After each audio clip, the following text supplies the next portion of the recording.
Greetings once again, friends, and live from Retro Central. My name is Peter, and this is Consolation. As always, I thank you very much for taking the time to check out my work. I really appreciate it, and I hope that you'll enjoy what you're about to see and hear.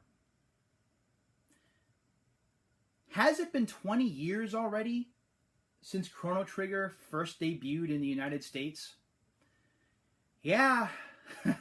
As old as it makes me feel, it's been 20 years. 20 years this week, in fact, since Chrono Trigger made its retail debut in the United States. I wouldn't have even thought twice about Chrono Trigger if it wasn't for an excellent video that Pro Jared put together. The video, by the way, is up here. If you'd like to go ahead and check that out, I highly recommend it. The video that Jared made lets him step out of character a little bit, and while he's often quite amusing, very funny guy to watch, and usually tackles games that aren't so great, so he gets some laughs, the attention to detail that he pays with Chrono Trigger and the genuine appreciation that he shows in the piece, which is about 20 minutes, 22 minutes long or so, really hit me hard and made me think about the game quite a bit. When Chrono Trigger came out in 1995 in August, if the date is right, which I believe it is, I remember buying the game. I bought it brand new. I bought it at the Holyoke Mall at Ingleside in Holyoke, Massachusetts, which is about 15 minutes away from where I'm living now. I bought it from Sears, back when Sears used to sell video games. And yes, it's true, Sears actually had a dedicated section of their store that sold video games. I believe it was called Funtronics, although I might be mistaken on that. If I am, you can certainly let me know in the comments below. But they had a specific video game section that sold Super Nintendo stuff, Genesis stuff, PlayStation stuff a little bit later. And it was not bad. It was a little overpriced. I remember paying $80 for my copy of Chrono Trigger, along with 5% sales tax. So that was $84 that I put on my Sears charge card, because $84 back in 1995 was a lot of money. But I was excited for it because it was a Squaresoft game, and Squaresoft games were generally perceived to be very well done, and they were in most cases.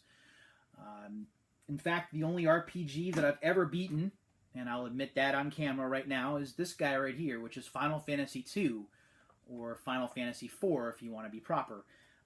That came out in 1991. I got it at launch along with ActRaiser, and I had Super Mario World, which came with the system.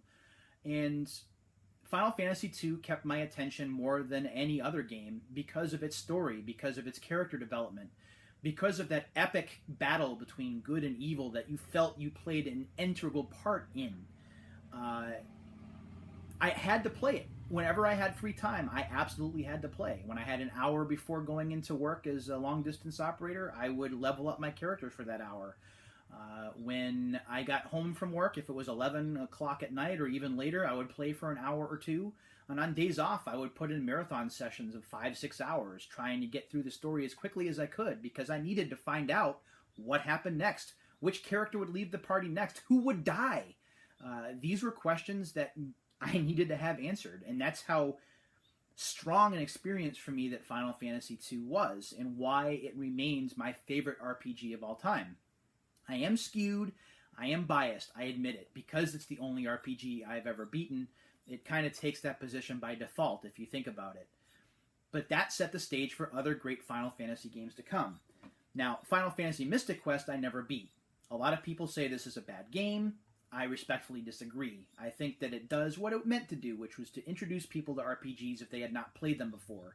Had I played this before I played Final Fantasy II, I would have been better prepared. And I would have understood the idea of grinding and battle strategies and stuff, but I didn't. This came out afterwards, and so it felt a day late and a dollar short. But this game does not deserve the hate that it gets, not in my opinion. But that's a story for another time. And then, of course, Final Fantasy III, a game that I have not beaten to this day. I am sad to admit that. But I have my reasons. Back when the game came out, things were good in my life. I was still working for AT&T at the time. I had a girlfriend. We were thinking about getting married even back then. But not long after Final Fantasy III came out is when we downsized, when I got laid off, when I was forced to move from Worcester back to Chicopee, Massachusetts, when the long distance part of my romantic relationship failed and she left me. And so I kind of associated this with bad times for quite a while. But now that I have this back in my library, I'd like to revisit it at some point.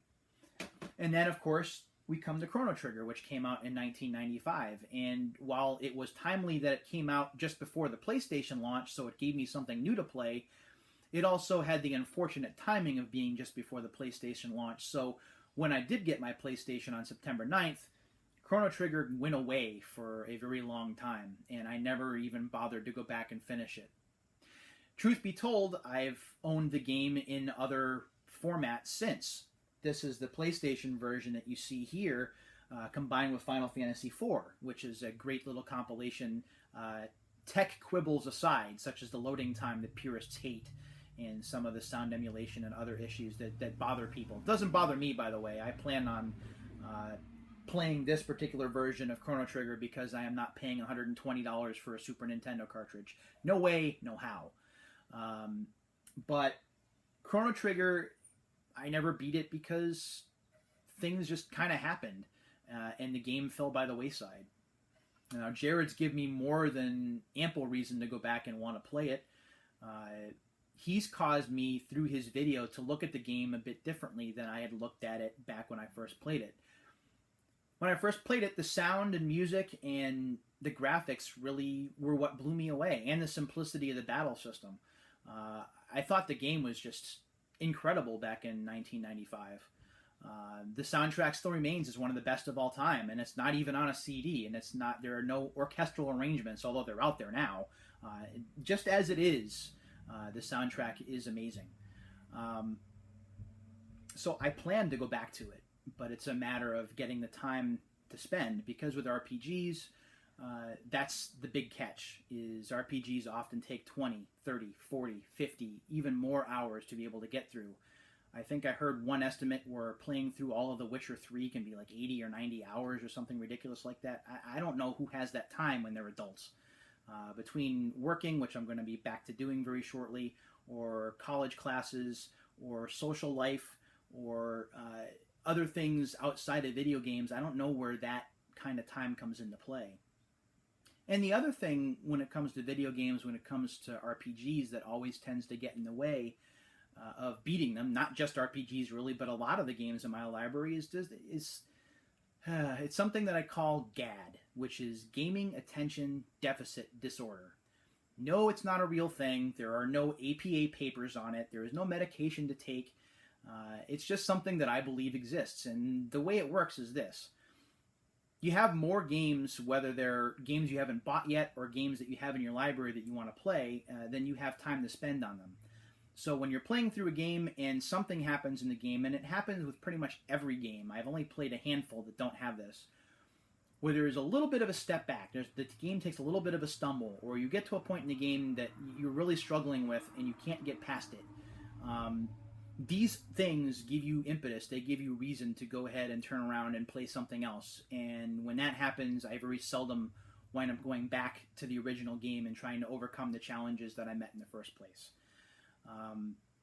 That's happened a lot with the later versions of Chrono Trigger, the ones for the PlayStation and the one for the DS. I've owned them both in the past. I still obviously own the PlayStation one. But I haven't gone back because I just have so many other games to choose from that I play it for a while and then something happens where I get bored or something else happens in life and I just don't wind up going back to it. I forget. Because when you're one game or a handful of games in a library of over 1,000, it's very difficult to focus your time on just the one. And it's a hashtag first world problem, I guess, but that is what it is. And, I can go through the entire Final Fantasy library, and Final Fantasy II is still the only one that I've ever played all the way through. Final Fantasy VII, even with the remake coming out, I haven't beaten that. I played through half of the second disc before turning my attention to other games because 1997 was just so amazing for game releases. I even did a video about it. There was just not enough time in the year to be able to play through the game and finish it, and games didn't stop being made after 1997, so it kind of got lost in the shuffle. Final Fantasy VIII. I hate Final Fantasy VIII. I don't even want to talk about Final Fantasy VIII. Final Fantasy IX, that came out in 2000, which was a crazy year for RPGs. The Summer of Square. Final Fantasy IX, Chrono Cross, another game that I haven't beaten. Legend of Mana, Threads of Fate. I mean, Vagrant Story. Games that were simply amazing, that there just wasn't enough time between working and personal life and everything else to be able to play through. Sure, I bought them all, but I never had time to play through them, and the backlog just got bigger and bigger, and free time just got smaller and smaller. So what does this all mean? For starters, my thanks to Jared for posting such a thoughtful video on such a really an iconic game. His video has me not just considering playing the game again, putting it in the system and playing it, but actually playing all the way through it. I have 2 weeks before I start my new job, and I'm hoping to be able to play through it within the next 2 weeks if I can, or at least get a lot of the way through it. Jared mentions that the game is about 20 hours to get through, which I should be able to manage. I'm also appreciative of the fact that Jared's approach and some of the things that he talks about, some of the game design decisions, really have me looking at the game in a different light. I want to be able to see for myself why the story is so good, why everything is arranged so well between different time periods, and how every character's actions matter. I think that that's a really impressive thing, and something I never even stopped to consider back in 1995. I was only impressed with the surface, with the look, the sound, and the gameplay, and not necessarily with the story or how expertly it was put together. So, Jared, thanks for getting me not only interested, but really looking forward to popping the game in the system and not just showing it off for this video, but for actually playing it. And maybe that'll get me to go through and play Chrono Cross for the first time, because when that came out, Tony Hawk's Pro Skater 2 came out same day, and well, I hate to say it, but Chrono Cross loses that battle 11 times out of 10 because I'm such a big Tony Hawk fan. But the other thing that I want to mention, and it really speaks not just to Jared's video, but to others who create content, whether it's video or written, is that you do make a difference for people, not everybody, but for a lot of people, whether you know it or not. Cygnus Destroyer, my buddy Matt, his channel is up here. Matt has persuaded me to look at games in a different light through his own reviews and through the ways that he looks at them, and taking the time to play through them himself, even though he knows, or at least he's heard through the community, that they're really bad. Games like The Karate Kid or like Back to the Future, games that are generally panned, I was willing to give a chance on my own because he played through them and he actually enjoyed them. So that gives me cause to at least give them a shot, especially because they weren't expensive to add. And wouldn't you know it, I tend to enjoy both games. Back to the Future still kicks my ass, but The Karate Kid, even though it does get difficult in the last couple of stages, is still fun to pick up and play every once in a while. So, you know, good job with him, or with his work. Good job to Jared for getting me to revisit some of these games. And to all of you who create content, even though I don't mention you specifically in this video, if I've ever left a comment on your video, or if I've ever talked about a particular game on Twitter because you convinced me to play it, or because you got me to think about it, that's on you. That's not something that I thought of on my own. That's something that you took the time to create content about, something that I watched, and something that you made me think about through your actions and hard work. So thank you genuinely for that. That's the reason why I do what I do, is because hopefully I mentioned something in one of these videos that triggers your own memories or your own experiences and makes you go, oh yeah, I remember that. And if you do that and talk about it, you share those experiences with me, or even if you don't, and it just happens to awaken those memories inside of you, inside of your brain, then I've done my job, and that makes me happy, whether I have 5 people who watch this stuff or 500. My job is just to talk about my own experiences and hopefully get you to remember your own. And if I can do that as well as Jared has done his job, and Matt has done his job, and other content creators have done theirs, I'm in pretty damn good company. 35 days left until the Retro World Expo in Wallingford, Connecticut. I hope to meet you there. Again, I have stuff to give away. If you haven't been to the Retro World website yet, I'll put that in the description below because YouTube won't let me put links in annotations. So make sure you check out Retro World. But until the next video, which will be next week, I promise. Thanks for watching Consolation.